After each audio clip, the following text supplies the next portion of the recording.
Welcome to another edition of the MetaRoy Podcast. My name is Prashant Roy, and this is your weekly dose of crypto, I would say, entertainment or knowledge. But unfortunately, this week has been a bit disastrous for many of people, owing to the controversy and everything happening between SBF and CZ and FTX and Binance and all of that. But today in the house, we have somebody to help you with saving your crypto assets. So we have Rohan in the house from Cypherock, who is going to be talking about how you can actually protect your crypto assets outside of these exchanges and protocols and everything outside of that. Before we start, make sure to like, share, and comment on this podcast and subscribe to it on YouTube or any platform of your choice on which you're listening to it, and get notified when new podcast episodes are released. Also, do remember that none of it is financial advice, so please do your own research before investing into crypto space.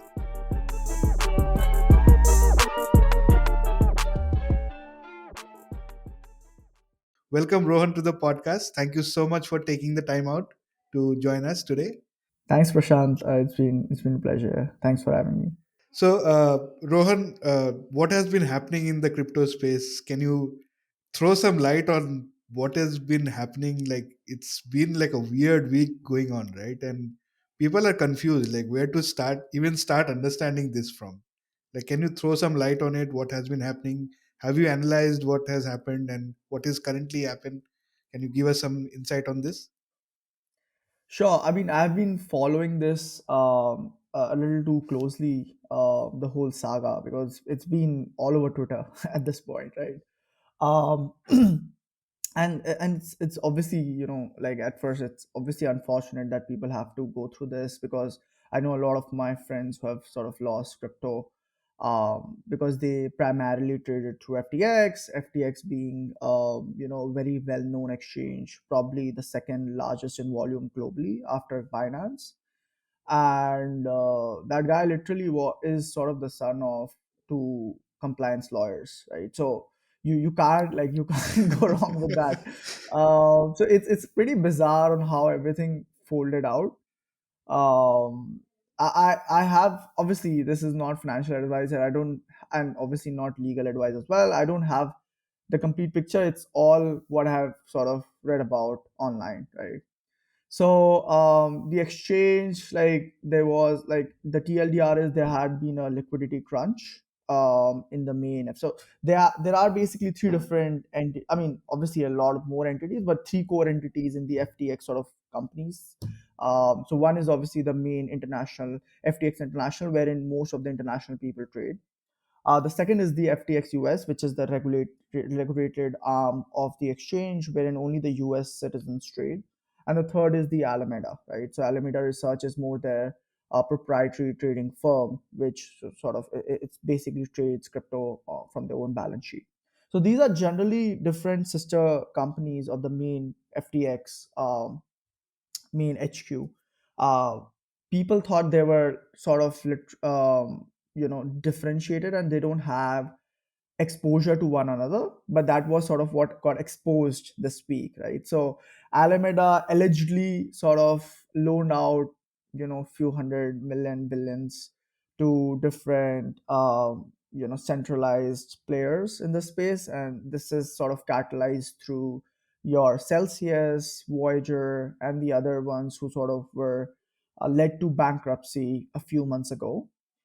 And allegedly, what has been observed is, because Alameda was in some ways insolvent too because of this catalyst, FTX has had allegedly given clients money, or the customers deposited funds to Alameda to run their operations, which should not be the case at all, because this is literally your customers' money. You are not allowed to play around with them, right?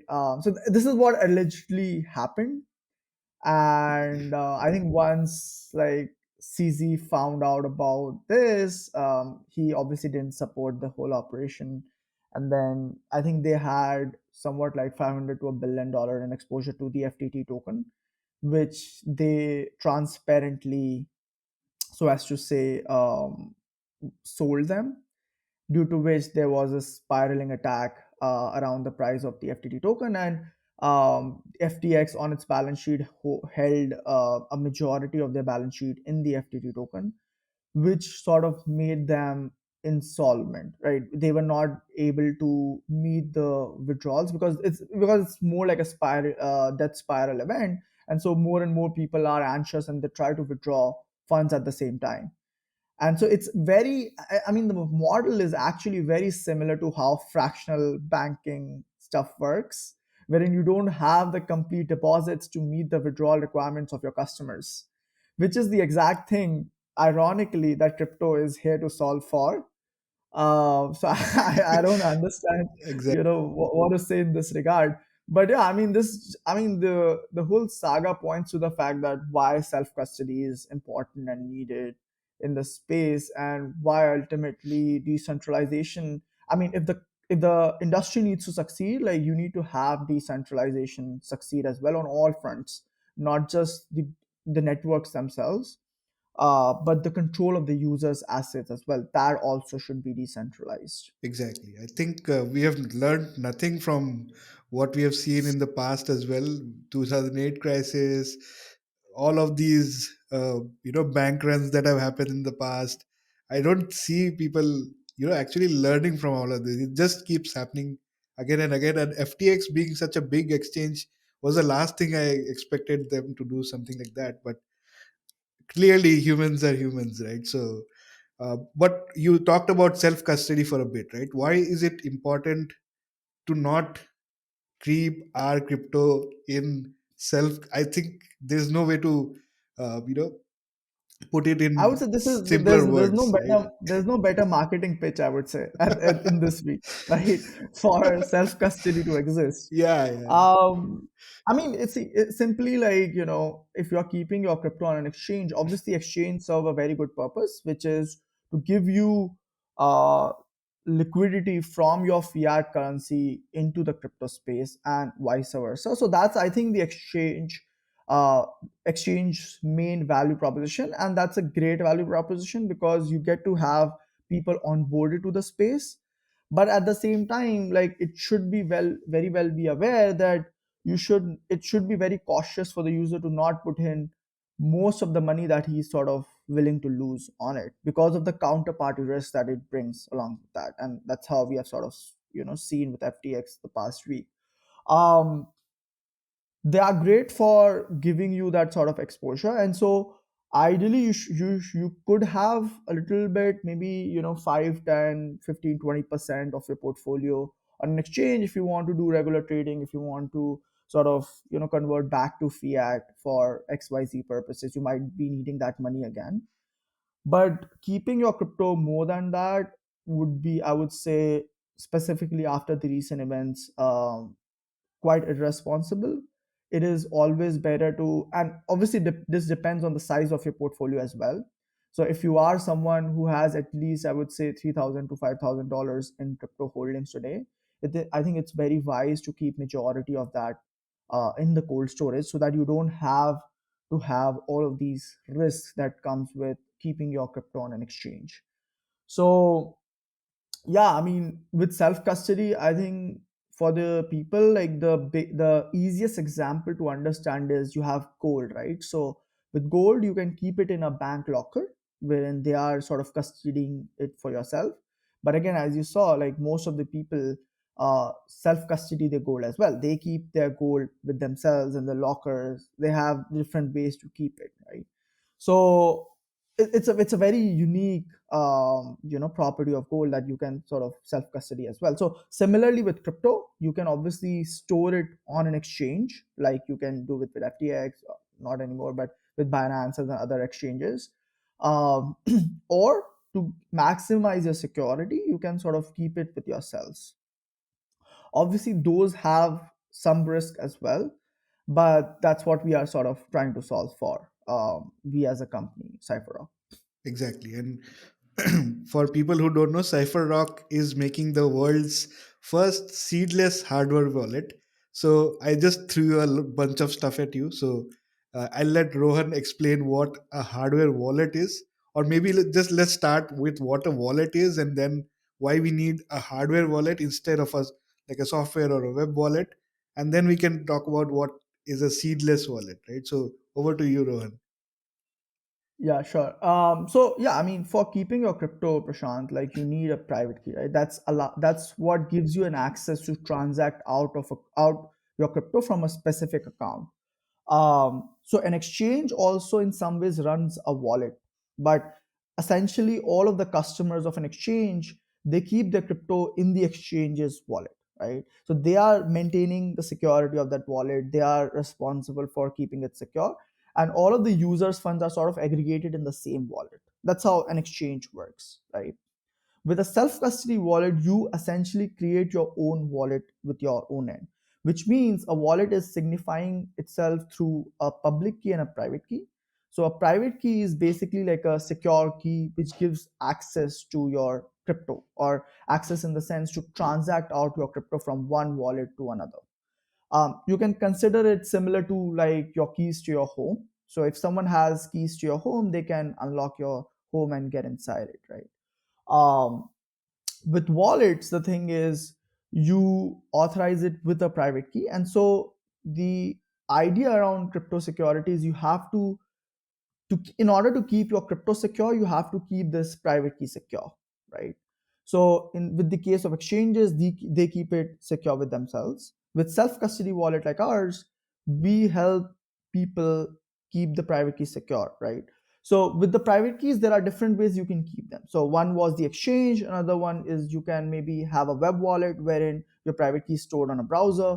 You can have a mobile phone wherein it's stored on a specific mobile phone, or maybe a PC and the likes. And the safest one out of the lot is obviously keeping it in a dedicated hardware, right? An offline USB device. The thing with private keys, it's as secure as where it's kept, right? So we have seen smartphones being hacked before, we have seen PCs being hacked before, right?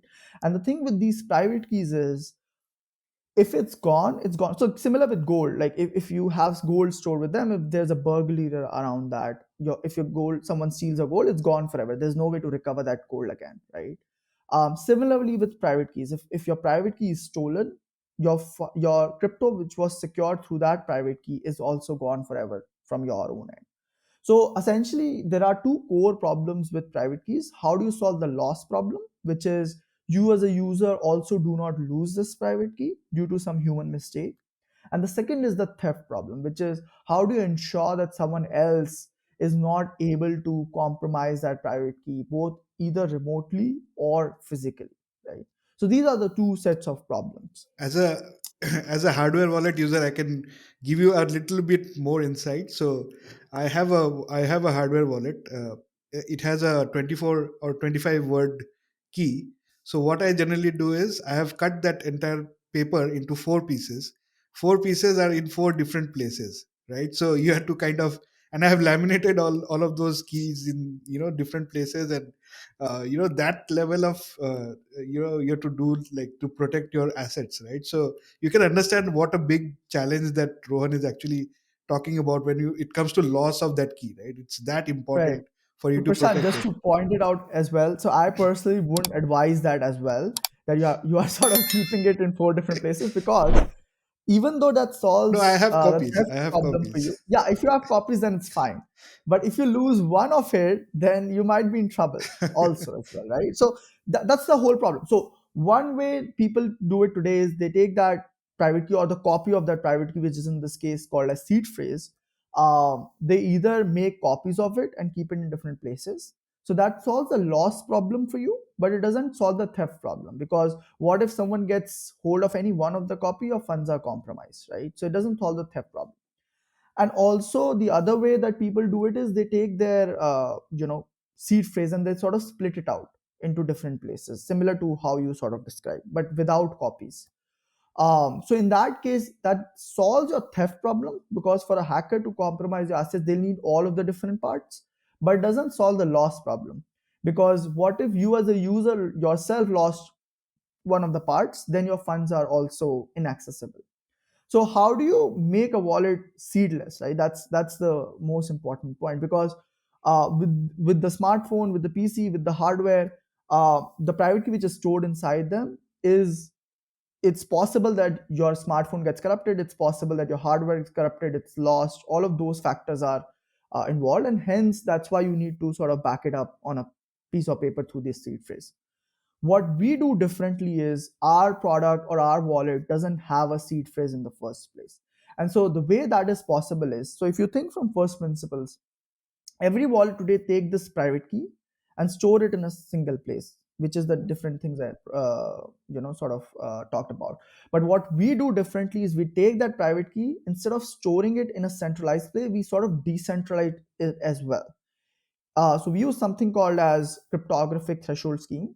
We decentralize it into five parts being four of these cards and one of these device. So very similar to other hardware wallets, but four of these cards and one of this device, which you keep in different locations. So the one could be on your home, another one in your office, wherever you want to keep it, wherever you see yourself to be, or you can give it to a guardian, right? But the best part and the magical part about this is, whenever you want to make a transaction, you don't need to fetch all of the five parts. You just need to fetch the device and any one of the four cards to make a transaction. So any one in any order is required to make a transaction. You fetch the device, you tap it onto the device, and your transaction is done. Now, how it solves the loss problem is, even if you lost the device and any two of the cards, your funds are still recoverable from the remaining two of the four cards which are remaining. And even if you lost any three of the cards, your funds are still recoverable from the device and one of the card. So what it means is, you need any two out of these five at any given point in time for your funds to be recoverable. So that's the biggest difference here. So instead of keeping it in a single place, we sort of decentralize the private keys also. And so that's how it solves the loss problem. In terms of the theft problem, for a hacker to compromise your assets, even if they get access to this, and you know even if they sort of manage to hack through this, it is theoretically impossible to get your funds. They'll need to first find the locations of at least two of these, and then try to hack open the pin, which is sort of secured on top, which sort of adds as an additional layer on top of this, to be able to compromise your assets.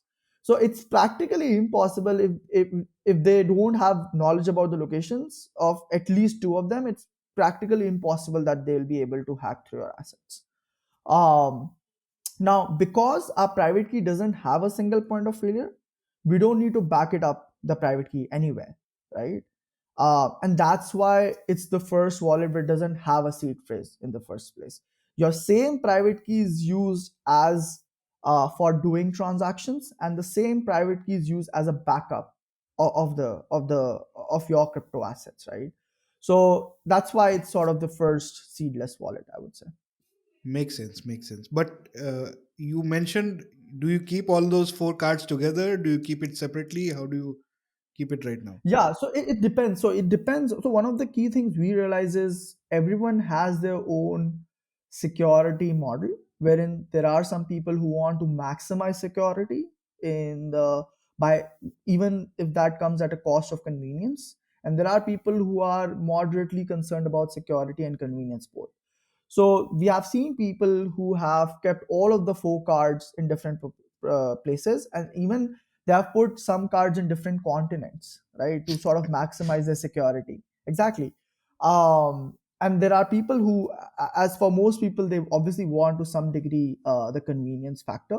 And so for them, ideally, it's that you keep one device in one room of your home, the card in another room of your home, and the rest of the three cards should be away from your home, to maybe your parents, your wife, your friends, sort of distributed out in different places, so that, god forbid, if you're, just a hypothetical situation, what if the house burns down tomorrow, right?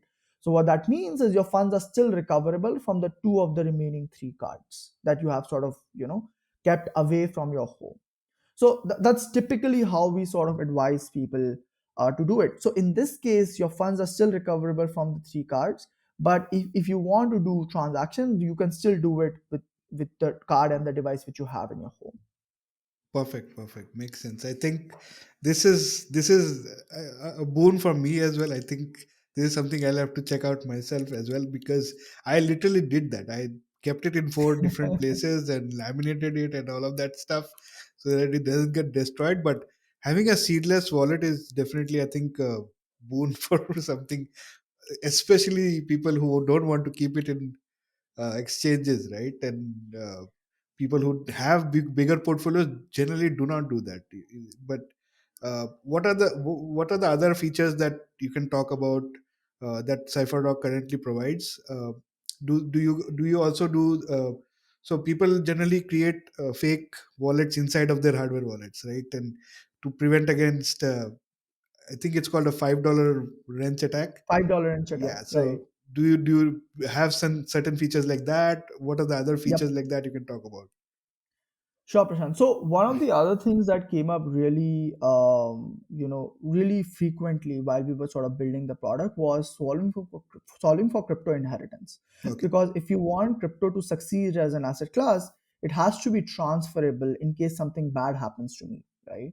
And unfortunately, that's not the case today because crypto is outside the jurisdiction of different countries, and it's not possible to sort of regulate it completely, right? And so I cannot give my private keys while I'm alive because what if hypothetically our relationship changes and he or she runs away with my funds while I'm still alive?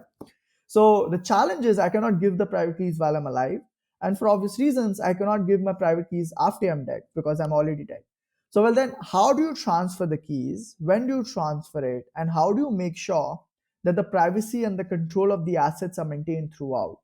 Right, so very fundamental problem that needs to be solved in the wallet space today. True. So we are going to go live with the inheritance service pretty soon, in the next quarter, wherein we'll be able to help transfer the assets from you. Let's assume you are the user of the wallet.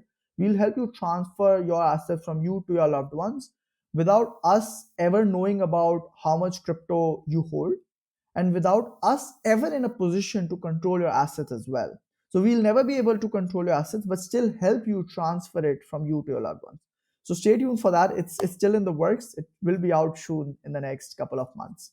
So that's, I would say, the next bigger feature which I personally don't feel any wallet sort of solves today. If God forbid your funds are there in MetaMask and you sort of are not there anymore, I'm quite certain it's going to be stuck there forever, right? Which I feel is the case for most of the users in the space as well. So that's the second thing. The third thing, as you pointed out, we obviously allow you to create multiple fake wallets inside the same product. So to prevent the $5 inch attack. But even if you don't, because that what we have found is a little complex for most users to deal with. And what we have done is we by default prevent against $5 inch attacks, right? Because our wallet is never storing your private key in a single place.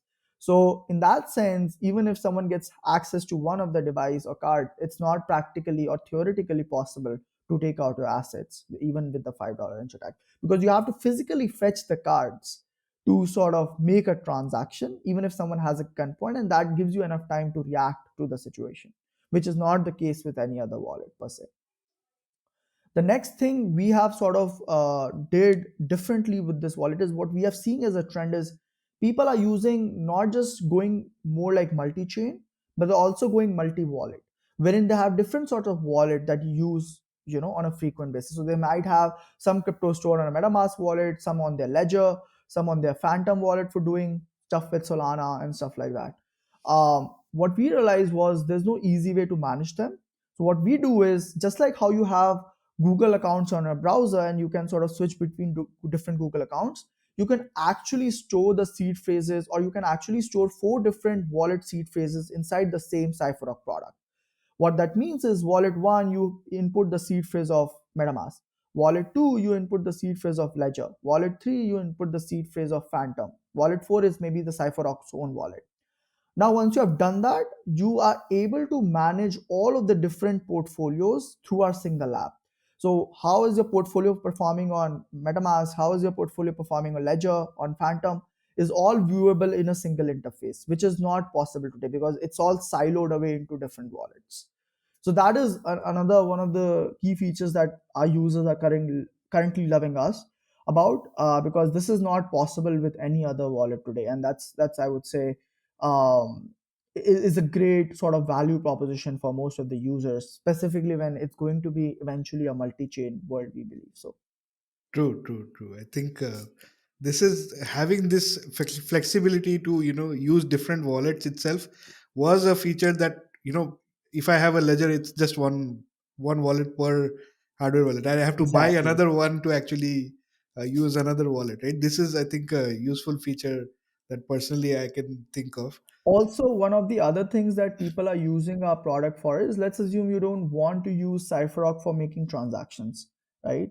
So you use your MetaMask on daily basis. You have the seed phrase also for the MetaMask. You use the Cypherock product as a seed phrase backup product for your MetaMask wallet. So you just create, you enter the seed phrase, you create the wallet inside Cypherock, and it just acts as a seed phrase backup. You're not transacting with it on a day-to-day basis, and so it still acts as the safest seed phrase backup product for your other wallets if you don't want to use it for transactions also. How do you back up your seed phrase on a hardware wallet?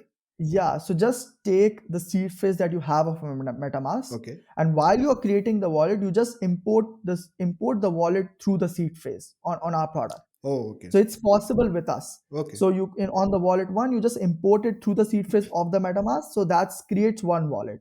You import wallet through the seed phrase of your ledger.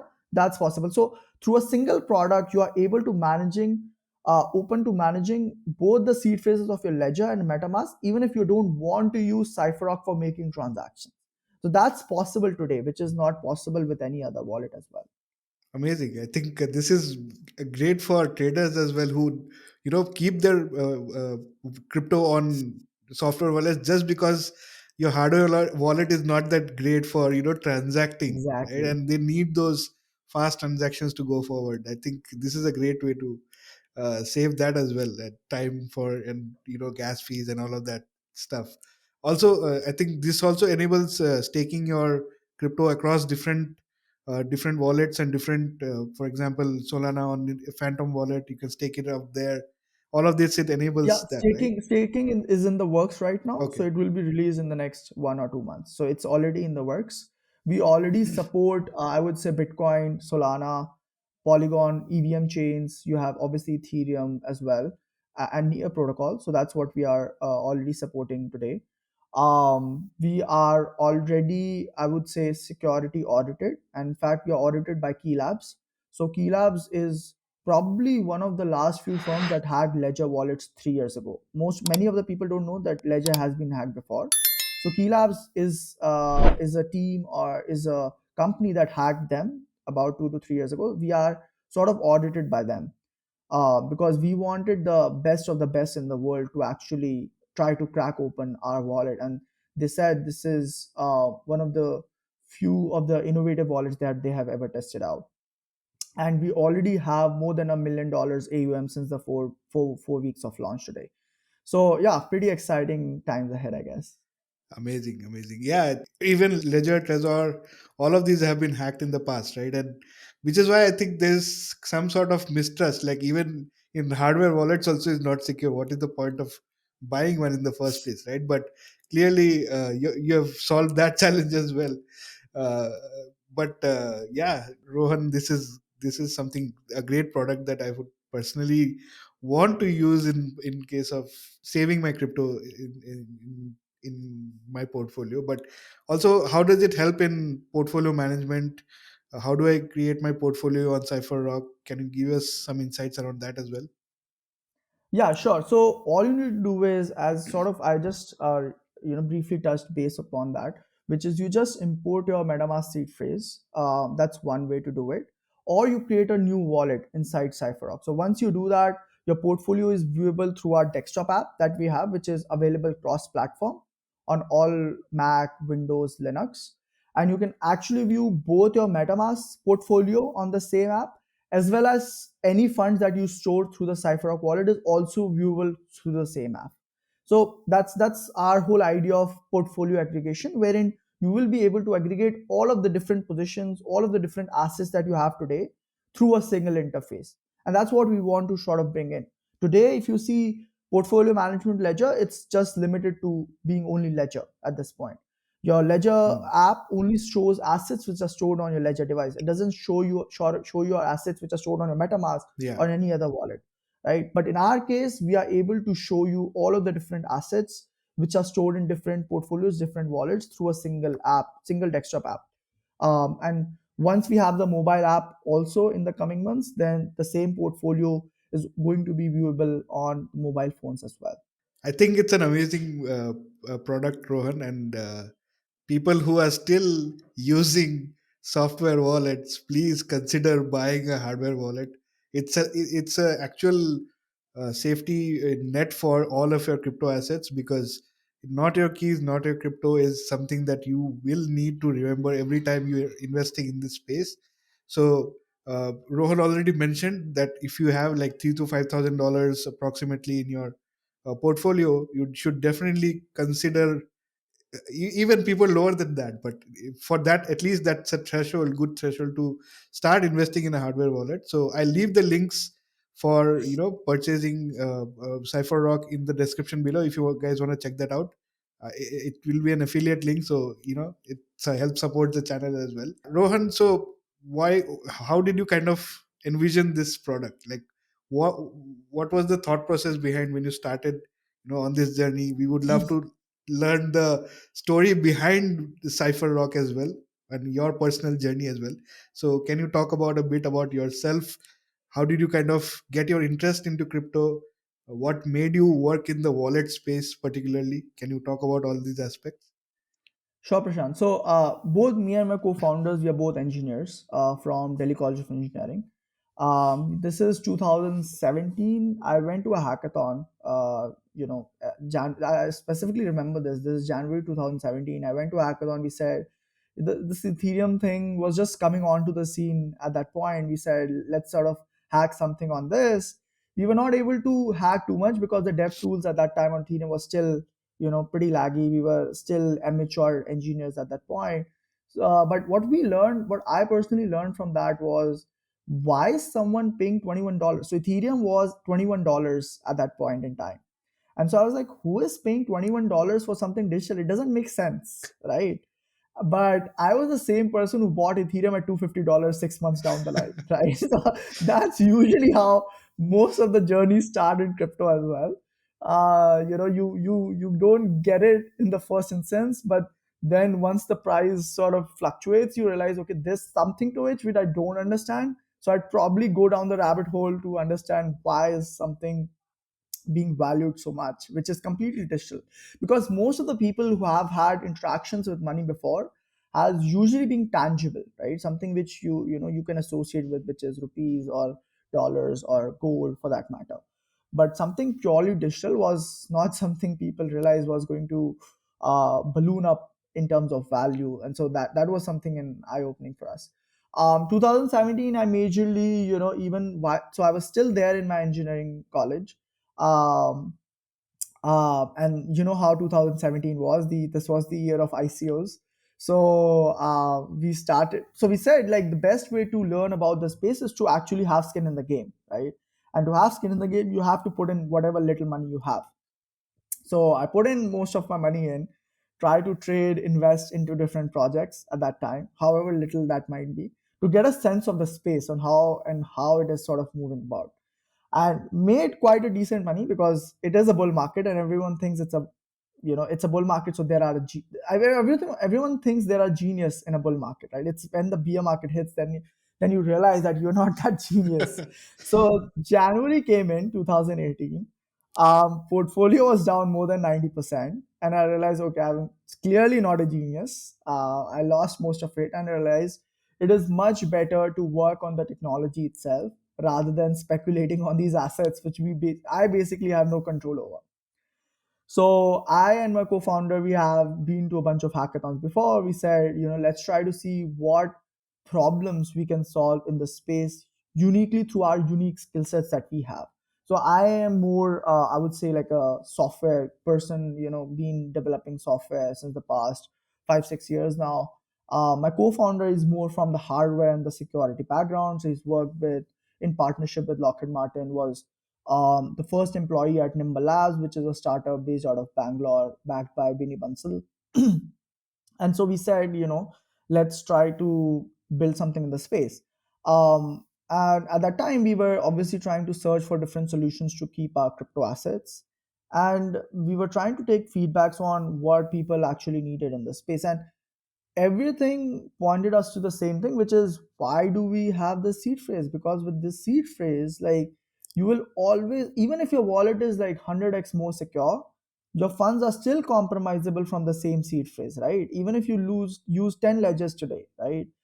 If your seed phrase is not secure, your wallet security is of no use, right? So that was the first insight that we realized while talking to the users, that they are not happy about this experience in the first place.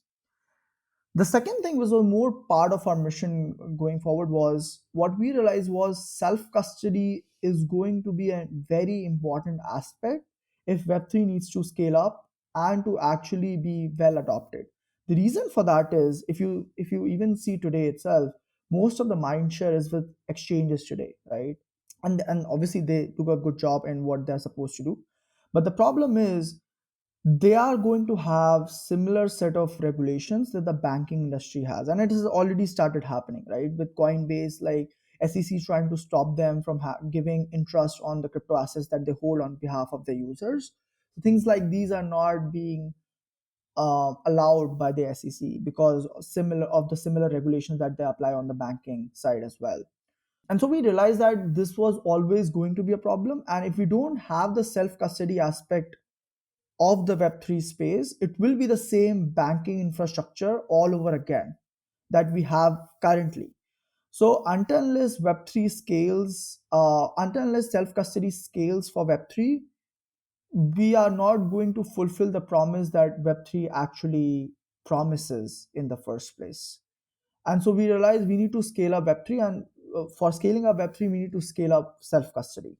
Uh, and for scaling up self custody, we have to solve the fundamental issues that exist with the wallet infrastructure today, which is the seed phrase, which is inheritance, which is how do you manage your portfolio properly, all of those things along those lines, and giving it a more, I would say, without compromising the security and the self custody aspect of it, but giving more web 2 feel to it as well. So some of the key features that we are building about today is, well, your phone always has this address book, your phone book, for keeping contacts, right, of different people. You don't have to dial in phone numbers of them every time.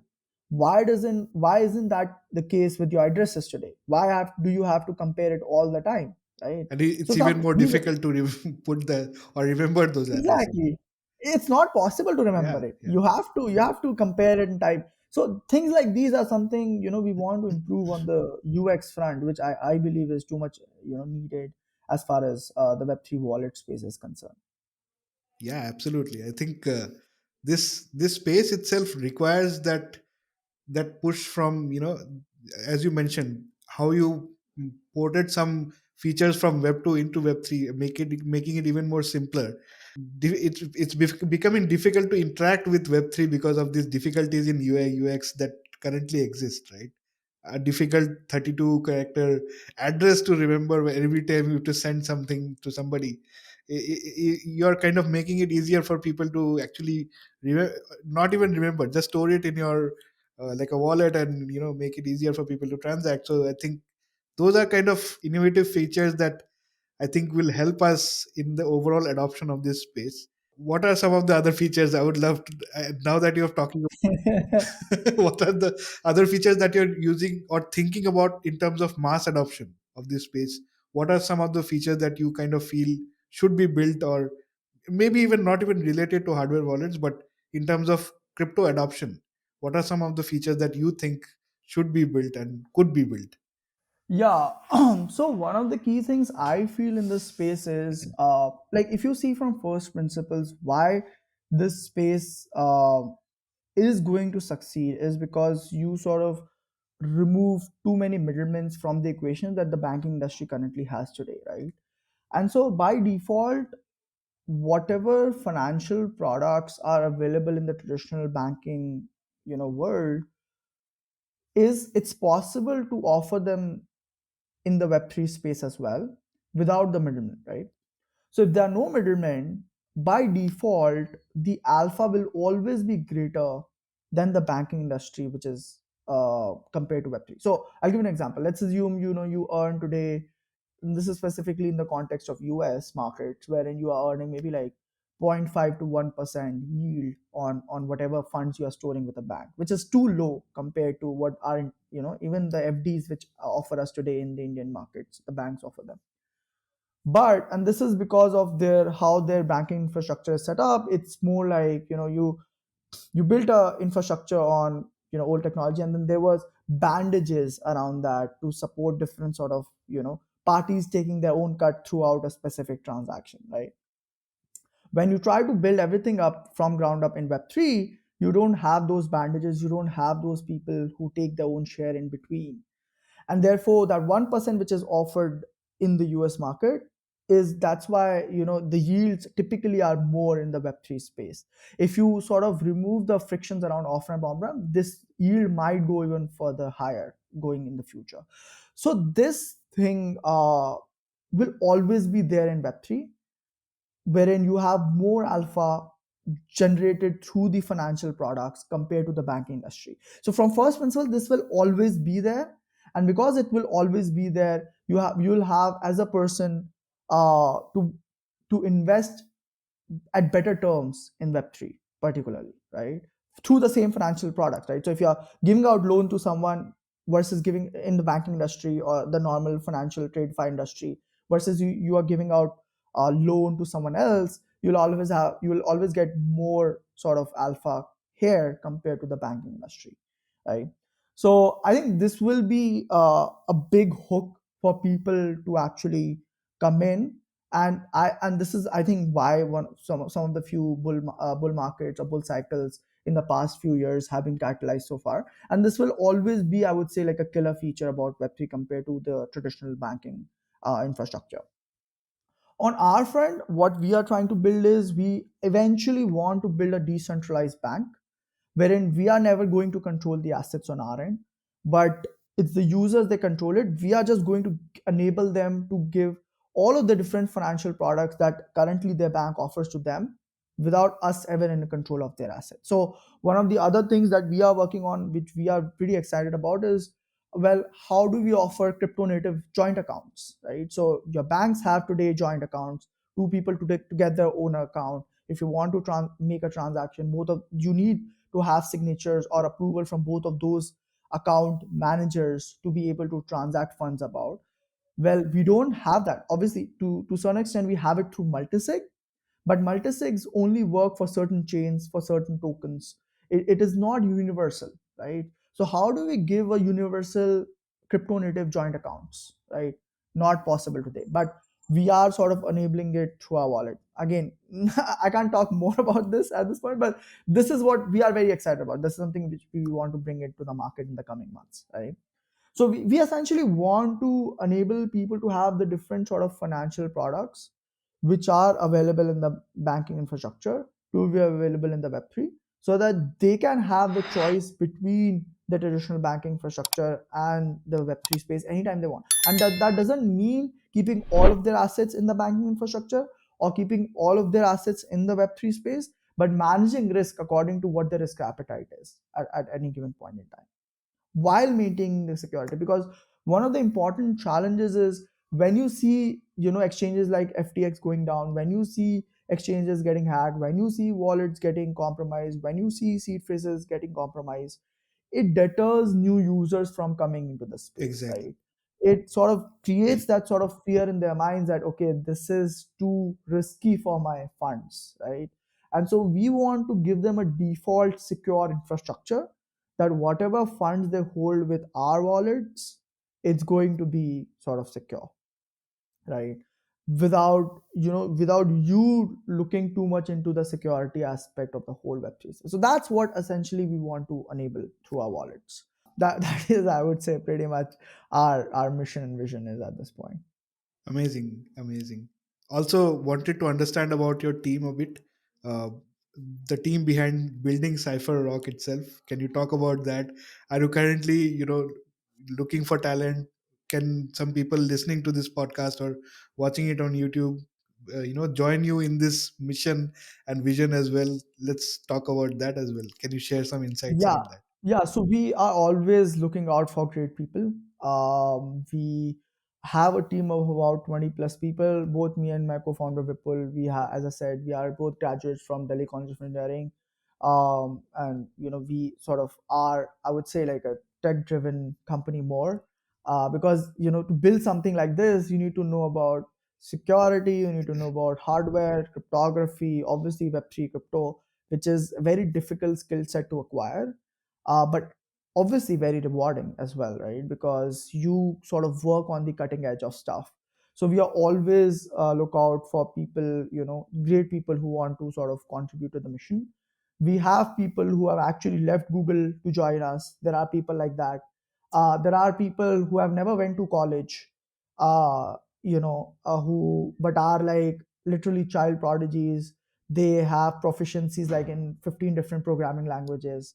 So there are people like that as well. So we don't care about your degrees. We just care about your skill set, right? And what you can offer to the mission. That's it. So in terms of that, like I'm truly blessed to have a great team, contributing to the mission. Absolutely. Again, links to Cypherock will be in the description if you guys want to check that out.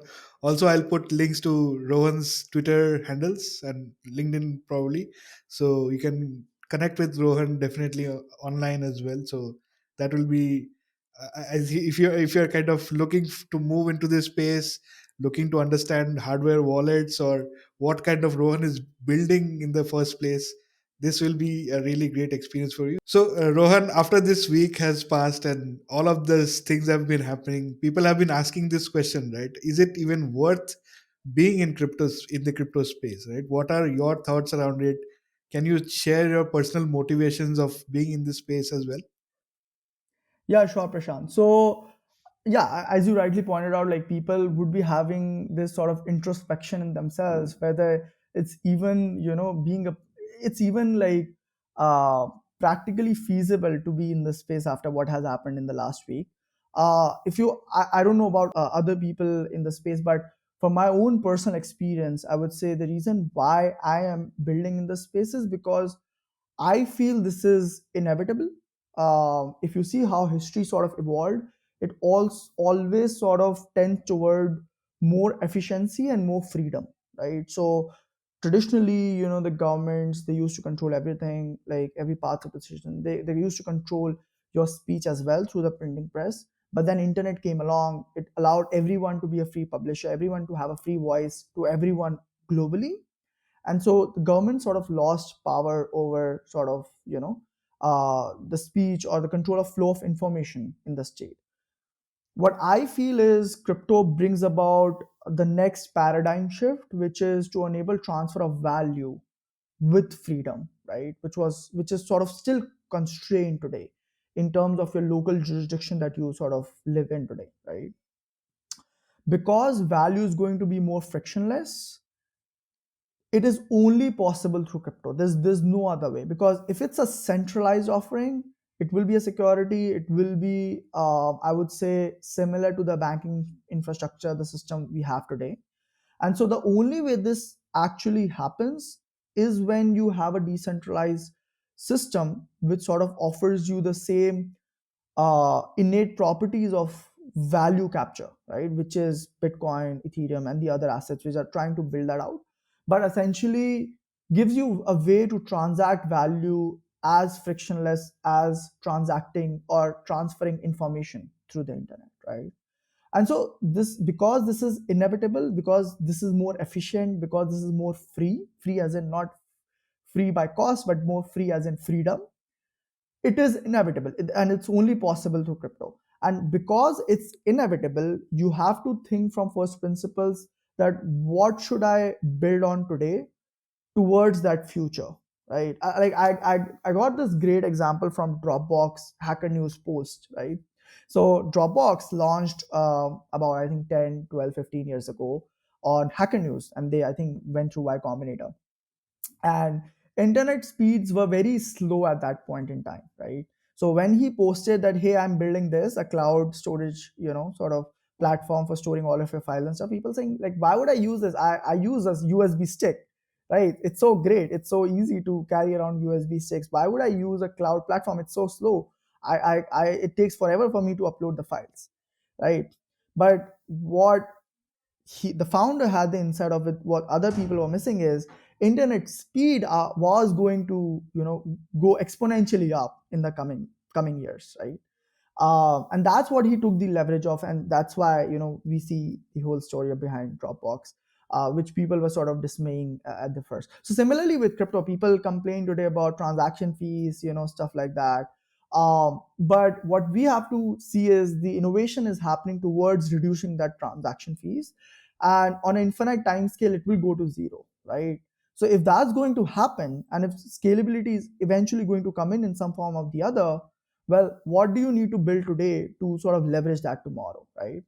And so one of the other things that here's my another sort of thesis that I usually hold is people sort of focus too much about the end users, but one of the other demographics that people sort of miss out as far as Web3 is concerned is the developers. So, and this is from my personal experience as well. So I as I said, I'm an engineer. I am an Android developer by trade. I actually made an app while I was still in college, which gave me about 80,000 rupees or about $1,000 per month in side revenue income, which is great for a college kid, right? It's more than probably the first placement, the job placement that might receive, right? So it's great money. But what happened is one fine morning, I sort of woke up and realized Google has banned my app because they had this recent policy changes that they didn't like for some reasons. And so obviously I felt a little bad. It was a good income, I would say, but it was not significant enough for me to like actually be too much about it. But I thought about other people whose businesses are actually reliant on the current infrastructure for their business to function, right? And I've obviously heard and seen about different instances where this has happened to them and there's no sort of recourse for them as well.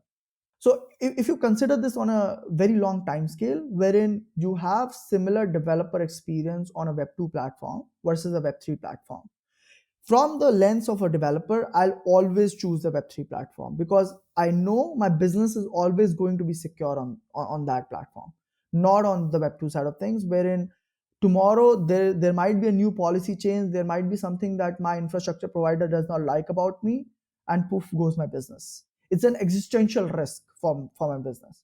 So considering we are in a time scale wherein the Web2 experiences from a developer standpoint is similar to Web3 experiences from the developer standpoint, a developer will always choose Web3 as their first preference over a Web2 platform. So this is my like sort of long-term horizon thought process, that if this ever happens, this becomes inevitable that the developers sort of shift themselves to the Web3 platforms. And if the developers are building on the Web3 platform, the user eventually has to use a Web3 platform because there are no developers then on the Web2 platform. So this is what my thought process is like on a long-term horizon on why I feel is Web3 is inevitable. True. I think getting those developers to move to Web3 isn't that difficult because uh, I mean it is difficult currently, but it's just I about think giving that. it's an infrastructure problem. It's It's the an right infrastructure infrastructure problem, problem. That's exactly what I was right? getting at. I think building that right infrastructure itself is kind of missing. People want to build, but don't have the tools, the documentation, the hundred other things that but developers. but it's exponentially innovating at a very fast pace, because one of the other things we observed in the space is most of the development that happens in the space is actually open source.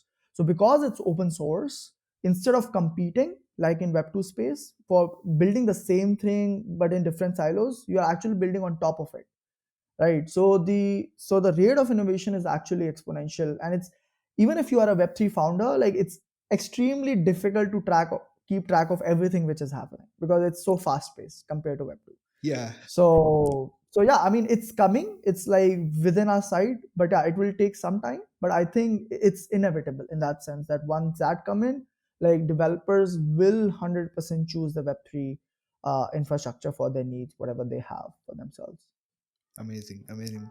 But on that note, thank you so much, Rohan, for sharing all of these insights around your personal journey, around wallets, around the security aspect of Web3 itself. And it was a great learning experience for me personally. I have used hardware wallets in the past, but never have I, have had to found those solutions to those problems which I have been using from using those wallets, right? So I think people who have been using will get those solutions through your product.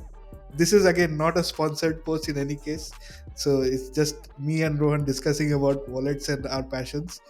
And yeah, people should definitely go and check out your product. It's something that I would personally recommend to my audience as well. Rohan, thank you so much again for your time today. It was great speaking with you, and hope you have a great time ahead, and hope Cypherock does really well, and hope we all move faster into the Web3 space. That's the mission and vision of my podcast as well. So let's hope for that. But thank you so much again, and have a great day ahead.